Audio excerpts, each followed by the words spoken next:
నమస్తే,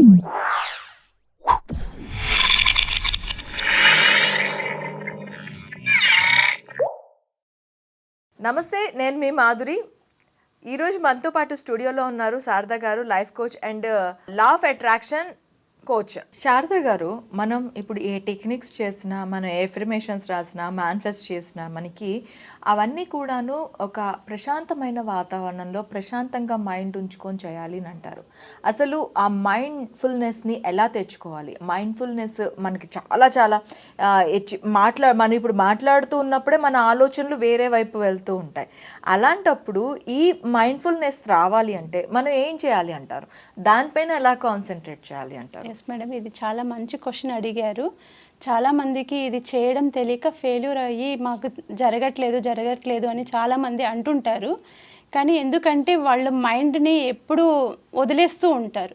వాళ్ళ కంట్రోల్లో వాళ్ళ మైండ్ని తెచ్చుకోకుండా వదిలేసి నేను ఈ అఫర్మేషన్ రాశాను, ఈ టెక్నిక్ని ఫాలో అయ్యాను అంటే ఎలా వస్తుంది మేడం? ఫస్ట్ మీరు నమ్మాలి అంటే మన మైండ్ దాన్ని రిసీవ్ చేసుకోవాలి.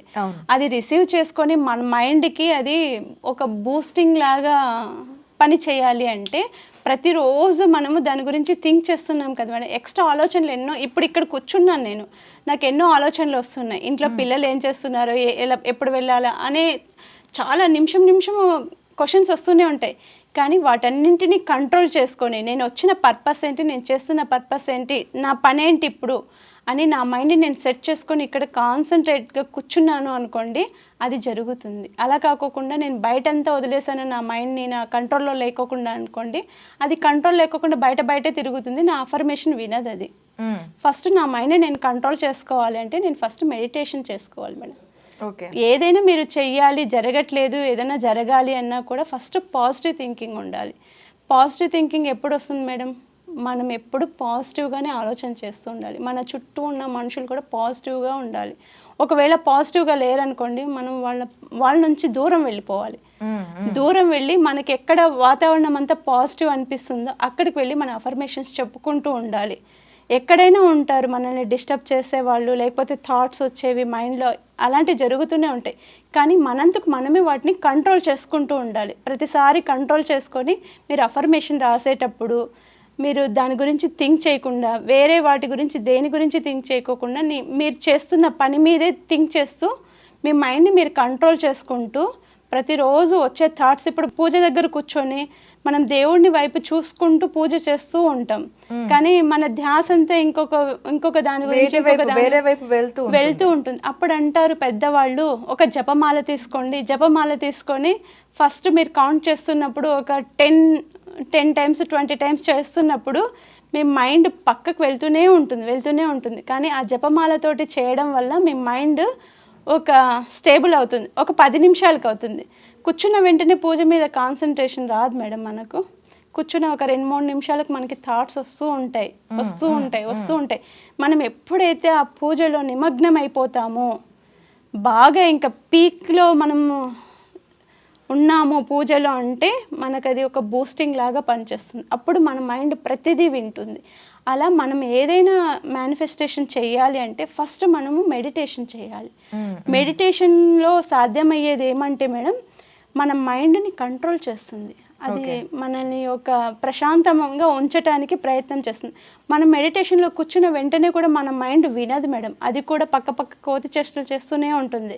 కానీ దాన్ని కూడా కంట్రోల్లో తెచ్చుకోవాలి. కంట్రోల్లో తెచ్చుకున్న తర్వాత మీరు ఏ మేనిఫెస్టేషన్ అనుకుంటున్నారో అది చేస్తే ఖచ్చితంగా మీకు ఈ లా ఆఫ్ అట్రాక్షన్ అనేది, మన మైండ్ ఎలా పాజిటివ్గా తెచ్చుకోవాలనేది ప్రతిదీ వర్క్ అవుతుంది మేడం. ఫస్ట్ మనము ప్రశాంతంగా ఆలోచన చేయడం నేర్చుకోవాలి. ఈ ప్రశాంతంగా ఎప్పుడైతే మనం ఆలోచన చేసుకుంటూ ఉంటామో అప్పుడు మనం అన్నీ పాజిటివ్గానే జరుగుతాయి. ఎప్పుడు కానీ ఒక్కటి కూడా నెగిటివ్ చెప్పకూడదు. నాకు ఇది జరగదు, ఇది చెయ్యను, ఇది రాదు, ఇది అన్నారనుకోండి, మీకు మీరే అనుకుంటున్నారు రాదు అని. మరి ఎలా వస్తుంది? అసలు ఆ టాపికే లేదు, వస్తుంది అంతే. ఖచ్చితంగా వస్తుంది. బిలీవ్ చేయాలి, నమ్మాలి. మీరు వెళ్ళి నమ్మితేనే కదా మేడం అది జరుగుతుంది. మీరు విశ్వానికి ఇది సమర్పిస్తున్నారు అంటే మీరు నమ్మితేనే కదా అది విశ్వం ఇస్తుంది. మీరు బిలీవ్ చేసుకోకుండా, మీకు నమ్ముకోకుండా, మీరు రాసిన అఫర్మేషన్ మీరు నమ్ముకోకుండా, నేను రాశాను నాకు రాలేదు అందరూ చెప్పారు అనుకుంటే కాదు. అది అసలు ఆ మాటే లేదు. నేను చేశాను. ఇప్పుడు దేవుడి దగ్గరికి వెళ్తాము, కొబ్బరికాయ కొట్టించుకుంటాము, అభిషేకం చేయించుకుంటాము, మన అష్టోత్తరాలు చదివించుకుంటాము, ఇంటికి వచ్చేస్తాం. వచ్చిన తర్వాత దేవుడికి కూడా టైం పడుతుంది కదా మేడం, ఏదైనా మనకు కావాలి ఇవ్వాలి అనుకుంటే. ఇప్పుడు ఏదైనా ఒక ఐఏఎస్ కావాలన్నా కూడా చదవాలి, రాయాలి, దాని మీద ప్రాక్టీస్ చేస్తూ ఉండాలి. రోజుకు రోజే ఐఏఎస్ 1 year 2 years కష్టపడి చదివితేనే కదా మేడం అవుతారు. ఏదైనా ఇవ్వాలన్నా కూడా విశ్వానికి కూడా టైం కావాలి కదా, రాత్రికి రాత్రే ఇచ్చేది కదా.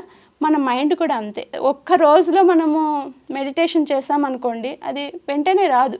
చేస్తూ ఉండాలి, దాని మీద సాధన చేస్తూ ఉంటే మైండ్ ఒకరోజు కంట్రోల్ అయిపోతుంది. ఎప్పుడైతే కంట్రోల్ అయిపోతుందో మైండ్, అప్పుడు మీరు ఏది కోరుకుంటే అది ఖచ్చితంగా ఉంటుంది. ఇది పాజిటివ్ థింకింగ్ చేసే వాళ్ళకు 100% జరుగుతుంది మేడం.